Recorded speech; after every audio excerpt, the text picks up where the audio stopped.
Hey guys, welcome back. Today I'm going to do part 2 of the Basics series I started. Did spinnerbait in the last episode. If you didn't catch that, go back and check it out. Today we're going to cover crankbaits, shallow crankbaits in particular.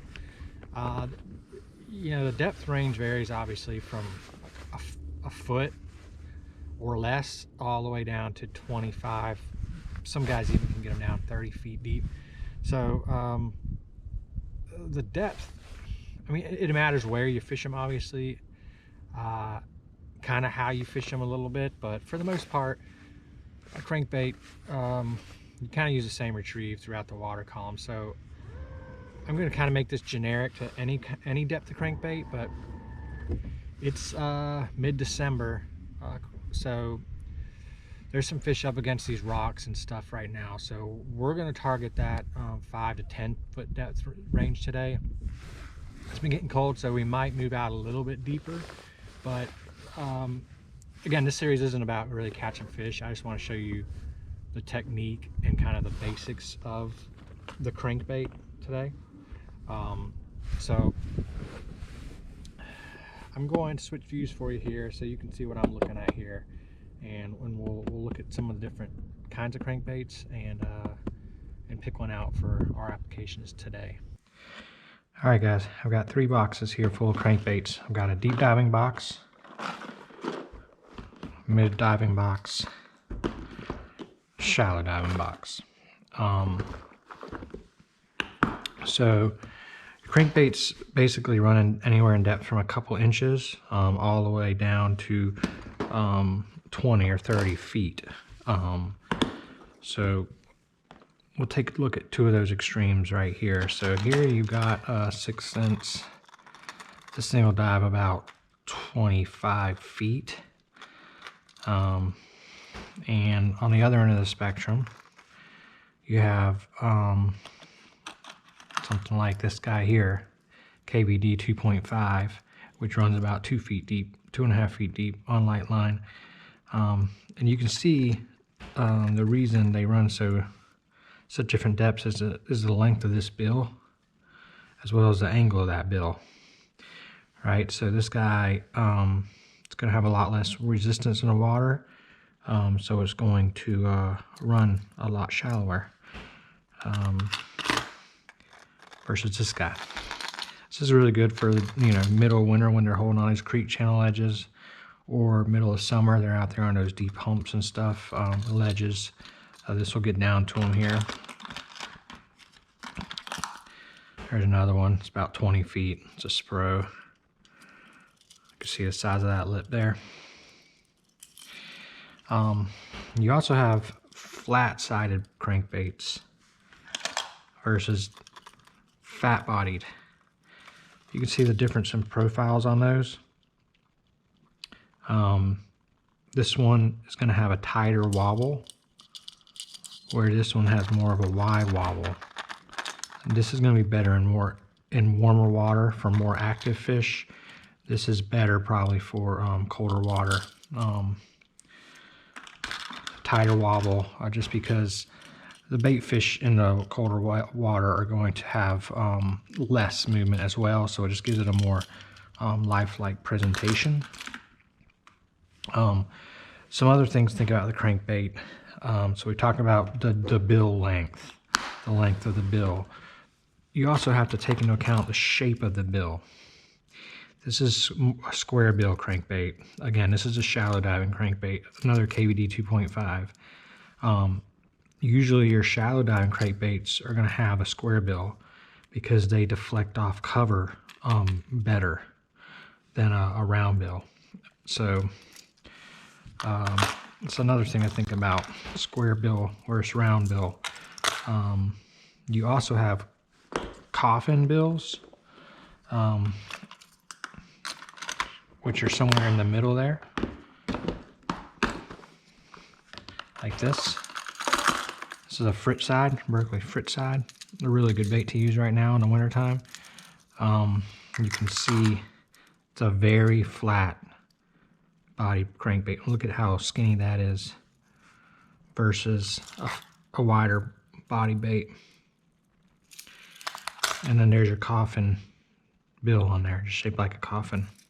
Another good bill design for shallow water fishing. Deflects off cover really well. So length of the bill determines how deep it runs. Shape of the bill determines how well it comes through cover. You'll have rattles or no rattles in baits. And obviously your color you want to think about when you're looking at water clarity. So yeah, I mean that's it. You got different shapes of bills, different lengths of bills, and different widths of the body. Flat bill, I mean flat side versus wide body. So that's it. As far as the different types and variations of baits go, we'll go out and show you how to fish it now. Alright guys, here's what we're going to be fishing today. It's a pretty tight bank. There's a bunch of rocks on it right here. So let's just work our way down there, bounce this off the rocks. See if we can get a bit here. But again, we're not trying to catch fish here. It's a bonus if we do. I want to show you how to work these baits. The key is with these crankbaits is to deflect it off things. You want to make contact, and when you do, you want to pause it. And usually you'll get bit once it deflects off something and you pause it. So when you're fishing these shallow crankbaits, you really want to hold tight to the bank. Boat position is really important. You want to keep it coming through the strike zone as long as possible. There's a lot of big rock down there. I can feel it. More of a grinding feeling than the wood. This point comes out here a little bit. We're sitting in 10 feet of water here. This bait will run about 5 feet on a long cast. So here's my retrieve. If you can see my rod tip there, you can watch this thing bounce off the rocks. Right there, one. And when we do, we want to pause it. There's a leaf.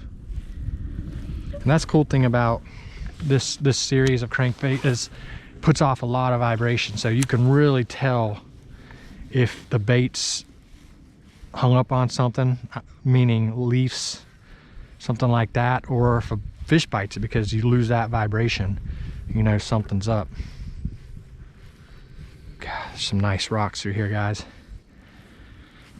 So, I mean, that's basically all there is to a shallow diving crankbait. It's just a lot of chunking and winding, and just pay attention to your retrieve. Change it up, make sure you're pausing it every once in a while, but when you do get bit, try to pay attention to how you were working that bait, and try to duplicate that bite. If you can duplicate that bite, it's kind of the pattern, the cadence you'd want to stick with fishing it the rest of the day.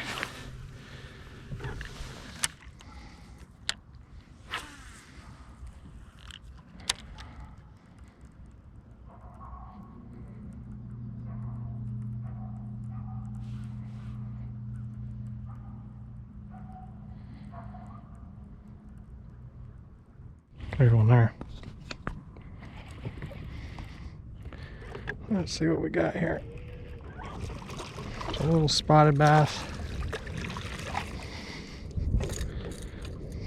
There's the bait he was eating right there. See that?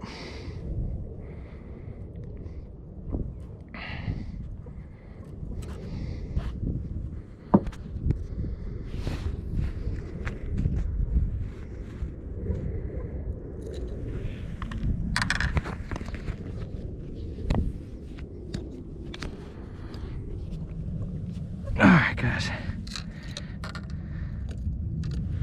let's grab some pliers here.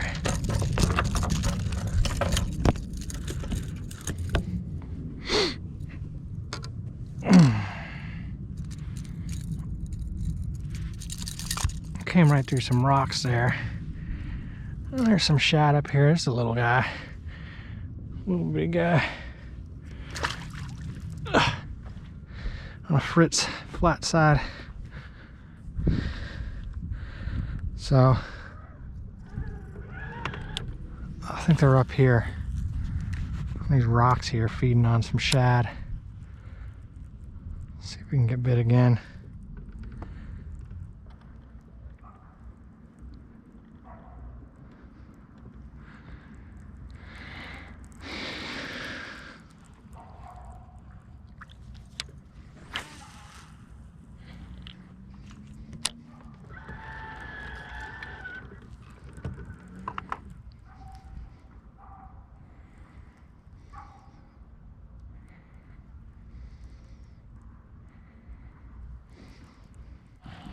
There's one right there.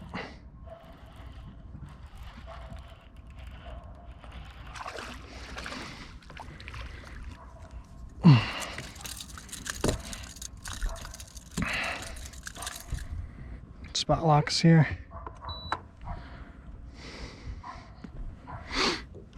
Another little 1-pounder.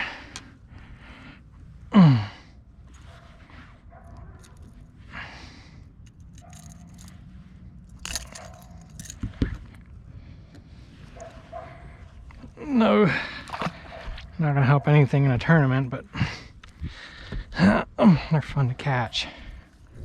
All right, guys, that's it for the shallow diving crankbait. So just to recap, some of the things to think about: shape of the bill determines how well it comes through brush cover, and length of the bill determines how deep it'll run. You have flat-bodied, wide-bodied. Flat body has a tighter wobble, better for this colder months. Wide body has a wider wobble, puts off more. This place is more water, better for the warmer months. Obviously color, reds work better in stained water, early spring to imitate crawdads. Your shad pattern's better, clear water. Anything you're trying to match the forage, well, they can see really good and get a good look at it, make it look real natural. So line diameter, the thinner the line, the deeper that bait is going to run. Something like 12-pound would run, the bait would get deeper than say 20-pound on that same bait. So you can kind of use that to adjust how deep the bait you want, how deep you want the bait to run. Also throw fluorocarbon on crankbaits. It's gonna run deeper, it's gonna stay down deeper. So yeah, there's your crankbaits. Stay tuned for the next video. Will probably be jig, shaky head, something like that. Talk to you later, guys.